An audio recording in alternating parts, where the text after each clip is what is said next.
Hello, ladies and gentlemen, and welcome to Saultsports TV and Saultsports.com. My name is Daniel Scarpino, and I am joined here with T-Birds women's coach, Katie Hamilton.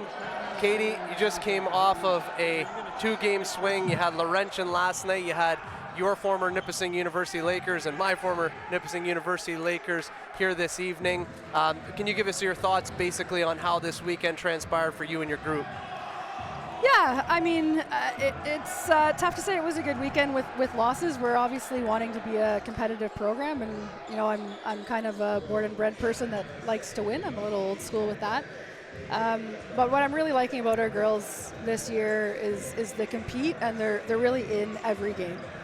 You know, there's no game that we've come out there other than, you know, the Queens game, our first home opener. That one was rough. I felt we didn't show up, but you know, otherwise we've competed, and we're just experiencing, you know, that 4 or 5 minute segment in a quarter that really sort of gets us. You know, but that, you know, 35, 40, 45 point loss, which we were sort of experiencing as the norm, you know, the last couple of years, those have kind of gone away. So, you know, I felt we competed this weekend. I felt we got better. If you compare our scores to these programs a year ago, you know, I think our performance was you know, a little bit better, a little bit improved. You know, but again, we had those lapses that cost us.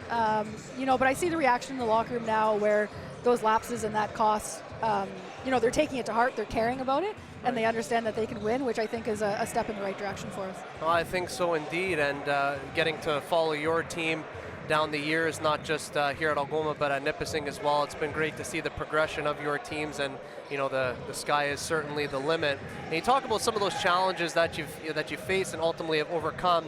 Have there been any players in your team this year who've shown significant growth this season? And can you talk about some of their examples of progress? Yeah, I mean, these girls are gritty, right? These girls work. You know, in my opinion, Kayla Fong is probably one of the best guards in our league. It's been an interesting coaching experience for me because it's not typical where your point guard is your team's leading scorer. You know, so I think at times I'm a little bit hard on her for when I think she's going one-on-one type basketball. But again, she's also our leading scorer, right? And you know, she takes the weight of the world on her shoulders to sort of lead this team, and how she goes, we go, and we know that, and she knows that, and that's a tough situation to be in. So I think she's carried herself really well, all things considered. You know, you have somebody like Sadie Graubarger, who's only in her second year of basketball, you know, didn't really play high level of basketball leading up to this. So you see improvements with her daily, you know, even in second semester compared to her first semester, a huge improvement. You know, Rhea Donnelly is doing her job. She's out there taking open shots. You know, sometimes it goes in, sometimes it doesn't, but she's fulfilling her role, and she's willing to do that.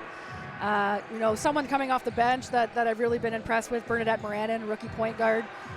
You know, again, at the start, maybe a little bit of a struggle, but, you know, when you're an 18-year-old point guard playing in this league against 24, 25-year-olds, it's going to be a struggle to start. But, you know, I saw a performance here today. I'm not sure how many minutes she had, I think 17, 18-ish, and was outstanding for us, right? You know, and the list goes on and on. Sage Stedman comes out, gives us energy, gives us rebounding, gives us physicality. You know, again, it's just, it's endless. I'm really happy with the roster we have. Yeah, and it's been great to see the development of your players, and especially those local players as well. I know Mercedes Mazuka's out of the lineup right now with an injury, but it has been great to see the development of all your players down the season. And in terms of just kind of throwing it to you now personally on a more personal level, reflecting on your coaching career, I know, of course, we both went to St. Basil Secondary, and then you had a coaching experience at Sault College, and then at Nipissing, and of course now here at Algoma.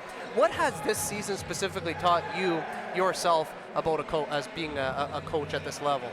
Yeah, I think probably that I'm crazy. I'm the only person that decided to, you know, start from ground zero and build back up 3 times in my life. No, but you know, I think it's been really interesting for me. When I first started this, I don't know if I want to call myself the cool young coach, because I'm not sure I've ever been cool, but you know, related a lot more to the players, you know, and fresh out of playing. And now, you know, I'm old. I'm removed from kind of their culture and their world. So I've sort of had to change my style a little bit, you know, and the athletes have changed, right? That's just natural, right, in life. And so, you know, I'd say I'm a lot softer than I was in my younger days. You know, that Sault College team, I think if they came into one of these practices, they'd be laughing their asses off. Sorry for saying ass.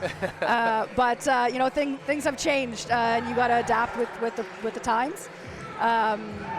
you know, there's highs and lows. I think for me, the biggest thing right now is I'm pretty grounded in where I'm at. I'm not thinking about the next phase. I'm not thinking about the next move. So for me personally, that's a really good spot to be in. Without question, and you see the development of your players as we talked about earlier, but also you developing as a coach. And I think year in, year out, not only does your teams get better, I just see from an outside perspective you getting better, and you certainly are an inspiration for me. And as I only coach at the elementary level, but seeing people like yourself certainly gives me the inspiration to want to continue to crack on with coaching young talent. And for you, as this season sort of wraps up, what are the goals or areas of improvement that you're looking to set for the team heading into next season? Because as you know, in coaching, off-season is what it is, but it goes by quickly. Yeah, so, you know, we're hoping to have the core group of athletes, you know, returning, you know, hopefully 7 or 8 from this roster, you know, back and understanding sort of our philosophy. You know, and again, it takes a while for coaches to learn players to learn coaches. You know, so athletes like, you know, Brooke, like Donnelly, like Sadie, you know, now I can just look at them and they know what I'm thinking, what I'm saying, what I want. When you're walking into a gym and you know absolutely no one and they don't know you, it's a funny feeling, right? And it looks a little bit chaotic and disorganized because it is. So the fact that we filled that gap right away for us is going to make the transition into next year easier. You know, we are, as soon as the season wraps up, going to go on the hunt recruiting-wise pretty hard. You know, and in all honesty, we are focusing on hopefully some college transfers from JUCO transfers. You know, we don't want to necessarily bring in those players that need development over 4 or 5 years to peak. I'm not saying we're not going to get those, but we'd like a healthy mix of people that are older, experienced, and can jump in and make an impact right away. Well, Katie, what I can tell you as well that you've certainly made an impact with this team that you have here. You've made an impact in this gymnasium. You've made an impact in this community, and it's great to know that some of your players as well have made an impact with the likes of the Junior Thunderbird program and other things going on in Sault Ste. Marie. And as the season kind of comes to a close here at Sault Sports, and for me personally, knowing you down the years as a good colleague and friend, I certainly want to wish you the best, and I can't wait to continue to follow your journey and your team's journey as the years go on. I know that you're destined for great things. Thanks, man. We appreciate the community support. It's been great to see familiar faces out here. You know, I look up and see people that I grew up with, people that coached me, and it's an honor to be representing the school, representing the community, and to be back home doing this. Brilliant, and we thank you so much for joining us, and for everyone else, we want to thank you for joining us on this interview. This has been Daniel Scarpino. We have Jay Hauslander on tech and studio, Mike Magley standing by, and very much I want to thank Katie Hamilton, head coach of the Women's Thunderbirds. Thank you for joining us. Have a good one. Thanks, Carps.